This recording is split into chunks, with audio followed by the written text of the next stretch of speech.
Greetings. Welcome to Widow's Peak with your host, Dana Holmes. Hello, everyone. Widow's Peak is back. It's back and it's different. And I hope that you put on your seatbelt and ride with me. We've had some changes that I'm going to discuss, but they're exciting. And our mission is still the same.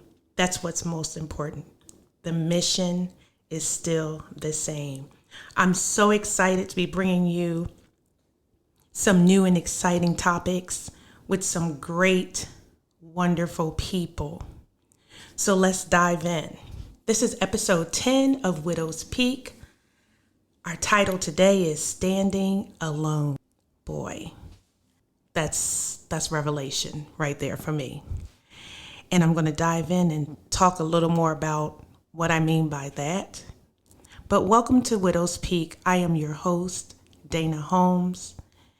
If you are a fellow peaker from before, welcome back. If this is your first time listening, I appreciate you taking time out to tune in and listen. I hope you get something out of it that's exciting and wonderful for you to take away some life lessons, how to, live again. But I get so much joy out of bringing you this content.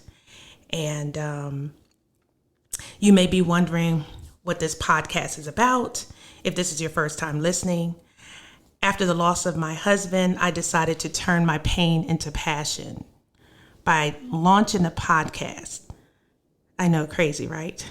I found comfort through conversations with others while exploring various topics that are unique to widows, but not foreign to others, such as widowers, divorcees, singles, married, etc.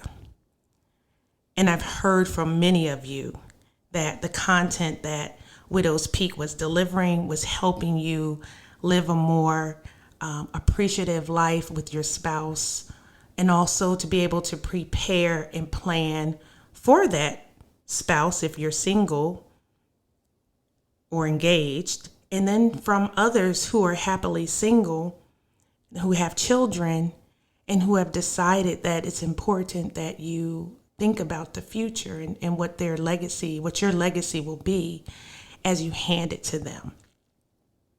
So I'm excited about that. Peakers, what are peakers? Peakers are those who understand that it is vital to evolve after a loss. In fact, we know it is what our loved ones wanted and expected of us. So if you're listening, consider yourself a peaker. This journey is not easy. Every day we miss our partner.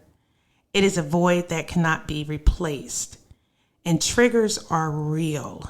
Believe me, anything can trigger a memory, sadness, or just sometimes even laughter in the middle of a grocery store as you reach for that particular product or item that your spouse loved or you hated, but he or she loved. And sometimes I get tickled, but the triggers are real. I want the show to be uplifting and encouraging and inspire listeners not to get stuck on what was, but look forward to what can be. During the time away, we made some changes here at this podcast to the format. One, it may be obvious to some of you. My co-host, friend and fellow peaker Stephanie Neal, will no longer be a host.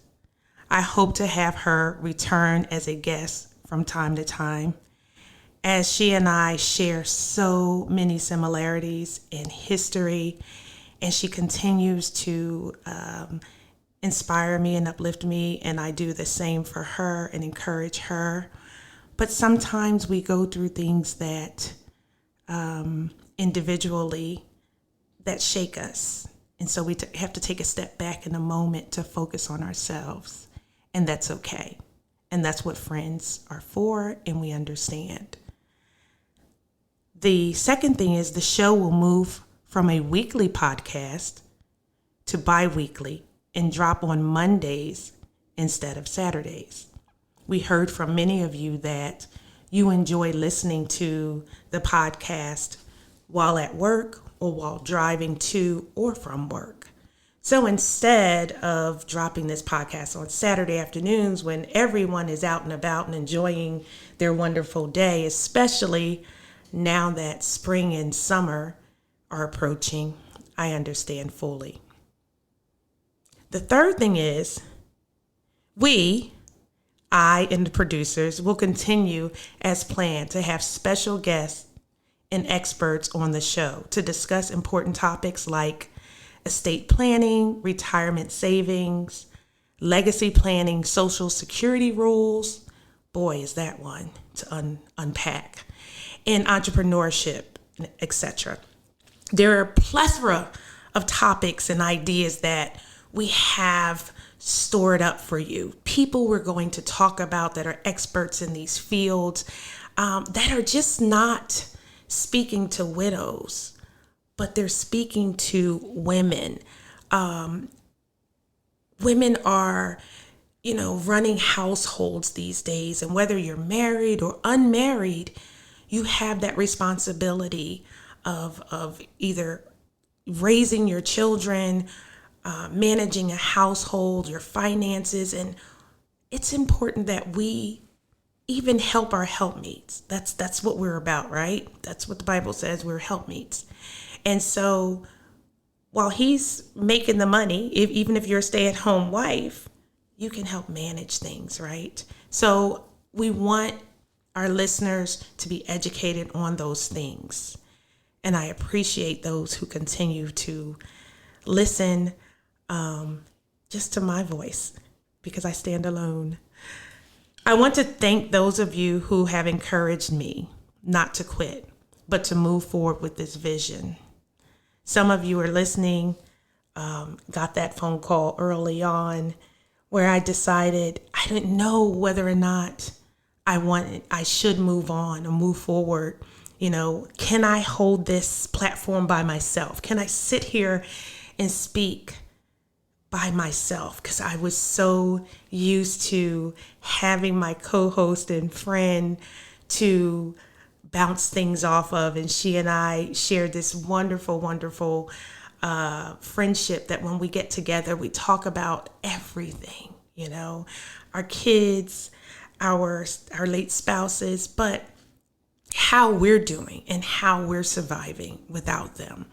And so it was very hard for me to consider myself worthy, I guess, of moving forward on my own. And many of you who I spoke to encouraged me to move forward, and I thank you for that. Deciding to do this alone has been a learning opportunity for me. What do you mean by that, Dana? I know you're asking. Maybe you can relate to this. I've grown accustomed to the word we, W-E. It's no surprise this could happen, especially after 24 years of marriage, being a mother, being part of a corporation, team, etc. I've probably overused the word we throughout my time. You've heard the quote, "There's no I in team." And several years ago, my career advisor told me when I was explaining my responsibilities and my goals, I referred to we. Despite being the sole contributor, I always said we. And he pointed that out to me.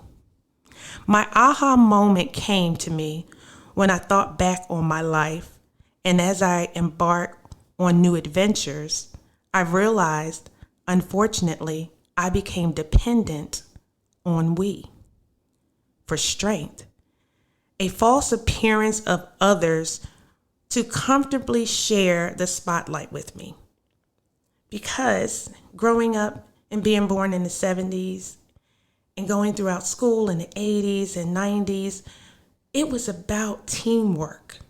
Every quote, every sign, every training course that you took within, college or corporation, they talked about the power of a team. And that to think of yourself as this sole contributor, you were being selfish. And so that just stuck with me throughout my lifetime. And so I constantly focused on that word, we. Well, there are strengths in numbers. Yes, that's a fact. But sometimes we have to tackle the task, the vision alone. Now living life without my spouse and realizing my children are growing independent of me, and being a podcast owner and multiple businesses owner, I am so excited to say today, in this moment, now I realize there is power in the word me, M-E. I hope my story encourages you. You alone can do it. Everything you need to push forward exists within you. My mother loved the line from The Wizard of Oz by Glinda the Good Witch. You've always had the power, my dear. You've always had the power, my dear, to get home. It existed within you. And if that wasn't clear enough, Matthew 19:26 reads, "But with God, all things are possible." So I know I'm not alone in this journey. I know that the vision that was given to me to help others survive, whether you're a widow or a widower, or whether you lost a child, you can move forward. And that is my mission. And that is turning that pain and my pain into passion. I'm not a person that likes spotlight. I'm not a person that wants to be seen. I heard a wonderful woman, Sarita Jakes, once said, "I am that hat pin in a beautiful hat." I don't have to be that huge hat. I can be that pin that holds that hat on. And sometimes we're okay with that. Sometimes you do want to be the hat and you need to be the hat, but it's okay to stand alone in this endeavor. Well, folks, that's my time. Again, I want to thank Stephanie for her love and continued support. Thank you all for listening to Widow's Peak. Next time, I will have a special guest, a special treat all about friendship, honoring Mother's Day. I am so excited to introduce to you the circle of friends that help support me and who have helped get me through this. I can't have all my friends on here, but they will be representatives of each area of my life who have encouraged me, who has been there for me after my loss and even before that. But these people are special and they hold a special place in my heart. And I am going to be so grateful, so elated to share the microphone with them and present them to you. Until we meet again, bye for now. Thanks for listening to Widow's Peak. For extended conversation, head over to our YouTube channel. Subscribe to get alerts and sneak peeks on upcoming topics. Don't forget to like and share this podcast with your family and friends. Until next time, life is precious, and so are you.